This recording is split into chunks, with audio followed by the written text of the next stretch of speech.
esplendor da fé. O esplendor da fé. Deus falando com nós através da sua palavra. Às vezes, a gente fica até meio amarrado. Predisposição de mudanças. Porque o lindo é que Deus também fala ao meu coração. E eu também preciso mudar. Tem situações que eu queria resolver com minhas mãos. Fiquei sabendo de uma situação de alguém que mexeu com algumas moças. Minha esposa ligou para minha filha e falou, ele mexeu com você? E ela falou, ele conhece meu pai. Humanamente, eu quero resolver com as minhas mãos. Gostaria de resolver com minhas mãos. Ia fazer ele arrepender do dia que nasceu. Só que eu também preciso mudar. Deus tem maneiras para ir trabalhando na vida das pessoas. E existe também leis até alguém pôr em ordem. E se não pôr em ordem, para isso existe cadeias. Para tomar atitudes para que os outros pensem duas vezes antes de cometer crimes, assassinatos, imoralidades. Predisposição de mudar. Nós precisamos querer mudar. Há 2, há 4, pode ter que seja mais, maneiras de que mudamos, até dentro da palavra. A primeira é por uma grande revelação. Isaías 6, ele viu a glória e a majestade de Deus reveladas.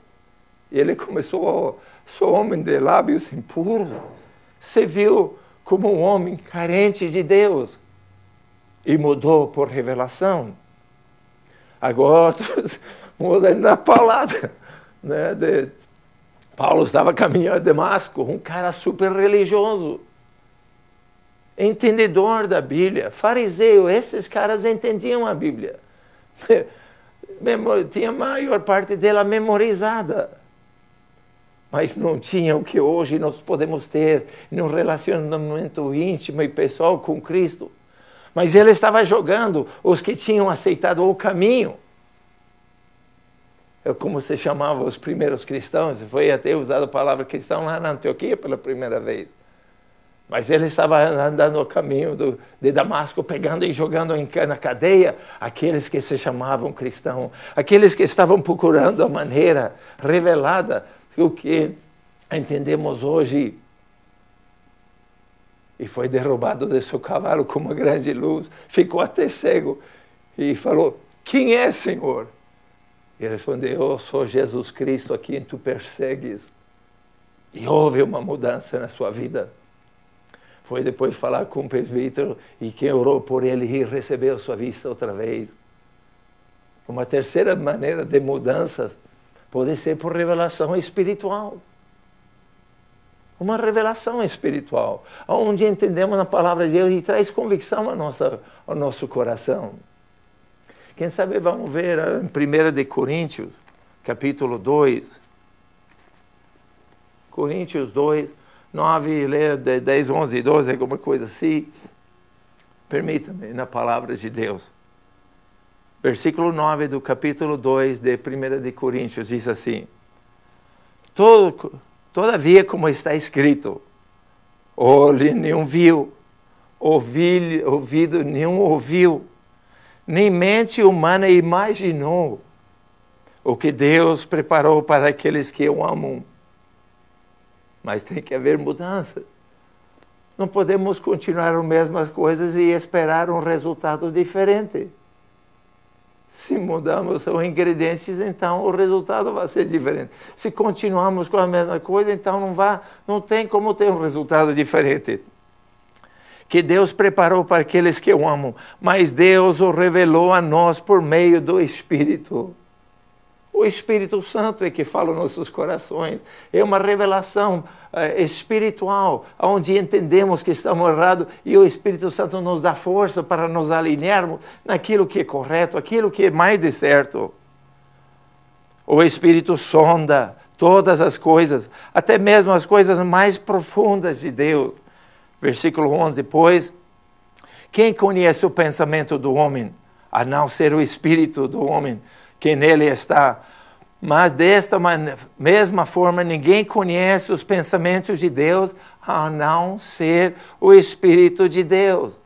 Versículo 12. Nós, porém, recebemos o Espírito de Deus, para que entendamos as coisas que Deus nos tem dado gratuitamente.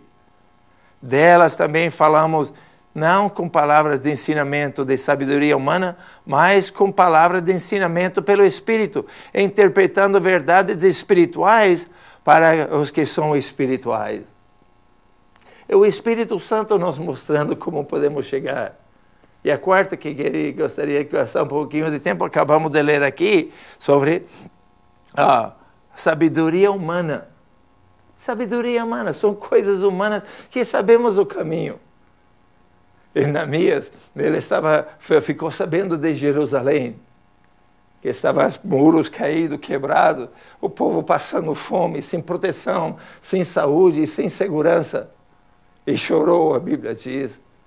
Mas ele viu que ele humanamente tinha condições. Não foi uma revelação divina, não foi de uma paulada espiritualmente sacudindo ele. Mas foi que ele falou, não é certo eu estar aqui comendo e dormindo e vivendo bem, e meus irmãos lá em Jerusalém sofrendo dessa forma.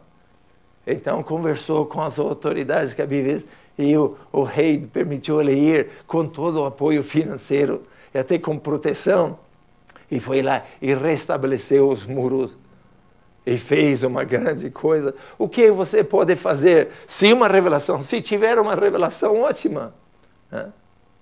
Se tem uma luz do céu, se ouve uma voz do céu dizendo, esse é o caminho, andar nele, ótimo. Se tens estudado a palavra de Deus e ela se revela pelo Espírito. Mas nós precisamos entender que Deus não vai fazer aquilo que nós podemos fazer. Deus não vai mover uma palha naquilo que você, Senhor, pode fazer, do que a senhora pode fazer. E quando nós estamos fazendo aquilo ao nosso alcance, aquilo que nós não podemos, Deus vai agitar o céu e a terra para realizar aquilo que o ouvido não viu. O olho não viu, o ouvido não ouviu.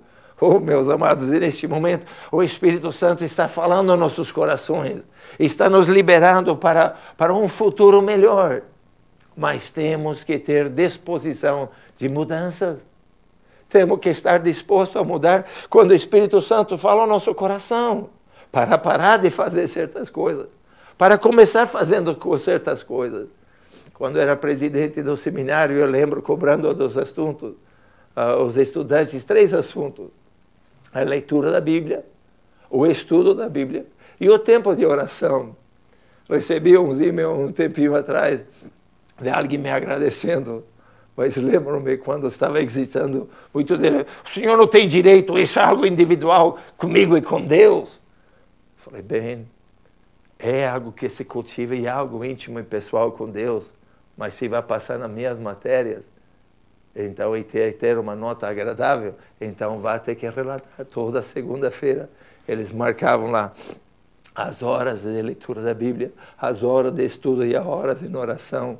Não que quantidade de tempo resolva, mas se nós não nos darmos tempo para o estudo, seja ela secular ou espiritual, se não damos tempo para relacionamentos, se não damos tempo para nossos filhos, então vamos ter um resultado mediocre, fraco, e até podemos até retrogredir. Por quê? Porque a natureza humana, nós gostamos de nos acomodar. Nos acomodar. Né? Primeiro, é uma alta defesa que nós temos. O mais perigoso é que, quando todas as coisas estão indo bem, foi eu que fiz. Né? E quando as coisas estão indo ruim, é você. Né? Essa mulher, esse homem, esses filhos, esse governo. Quando está tudo legal, está falando com a pessoa certa, fui eu que tá. A natureza humana quer puxar a sardinha para o nosso lado e jogar os pepinos para os outros. Acomodação. Tá bom. Relacionamento. Tá bom. É inimigo do excelente. É inimigo do melhor. E é amigo do ruim. Teu casamento está bom? Teu emprego está bom? Tua cidade está bom? Teus filhos estão bom? O teu corpo está bom? Ou pode melhorar? Pode fazer mais exercícios? Pode cuidar um pouquinho mais? O que come, o que deixa de comer? Nós precisamos deixar o Espírito Santo de Deus, o próprio natureza. Eu lembro que o presidente, um tempo atrás, estava fazendo exercício e ele falou, eu notei que já tinha vivido mais do que vou viver. E o que vou viver ainda, vou ter que viver nesse corpinho. Então resolvi trabalhar ali um pouco. Oh, meus queridos, meus amados, tem coisas que nós precisamos fazer. E sair de uma área de conforto e começar a batalhar para aquilo que o olho não viu e que o ouvido não ouviu. Mas às vezes precisamos agitar aonde nós estamos. Sair de uma acomodação, sair de uma área de conforto. No livro de Juízes, capítulo 13, até os 16, mais ou menos, relata a vida de Sansão. Né? E numa hora ele estava agitando, é um dos juízes que Deus mandou para agitar, para trazer o povo de Deus aonde eles deveriam estar, dentro de uma visão de Deus. E ele mexeu com os filisteus lá e arrumou uma encrenca, e eles voltaram e teve até um problema lá que juntaram, diz a palavra, 3.000 da tribo de Judá que foram falar com ele. E o que falaram com ele? Você não sabe que nós somos escravos? Que nós somos submissos ao povo de Filisteu? Você vem mexer com nossa área de conforto? Nós somos escravos. Tem uma mentalidade de escravo. Que precisamos ser liberados, precisa ser transformado. Temos que deixar o Espírito agitar a nossa mente, agitar o nosso coração, agitar a nossa inteligência natural, nossa inteligência espiritual. O povo de Israel, quando saiu do Egito, era escravo. Escravo não pensa, escravo não age, escravo não decide, faz o que o mestre manda. Mas, pelo deserto, se acostumaram com isso também. Deus mandando o maná do céu, as cordonizes, coluna de fogo, coluna de sombra. Batia na pedra e saía água, as suas roupas não se desgastavam. Mas quando chegou na terra de Canaã, mudou, houve mudança, precisaram se ajustar. E aí falou, se quer comer, plante. Se quer ter vitória, conquiste. Mudou. Temos que nos tornar adultos, não podemos permanecer crianças para sempre. Temos que tomar uma atitude, mas temos que ter uma disposição de mudança. Senão, não vai vir. Jesus, aliás, a Bíblia fala que falou com Josué. Levanta-te, age. Haja uma mudança. Tome uma transformação. Agita. Tenha coragem. E aí ele levantou e começou e entrou a conquistar a grande terra de Canaã. Oh, nesta hora, que o Espírito Santo possa criar em você disposição para a mudança. Se não circunstâncias humanas possam ajudar a você a agir. E começar a consertar o carro aqui e ali, começar a consertar a casa, começar a consertar relacionamentos. Precisamos entender que as mudanças não vão vir à toa, não vão vir sem esforço, vai vir através de luta. Mas vamos ter que ter uma disposição de mudanças, vamos ter que trocar os ingredientes para que possamos ser tudo que Deus sonhou. E tudo que tu sonhas para sermos o que Ele determinou para nós hoje, amanhã e sempre para sempre. Aleluia.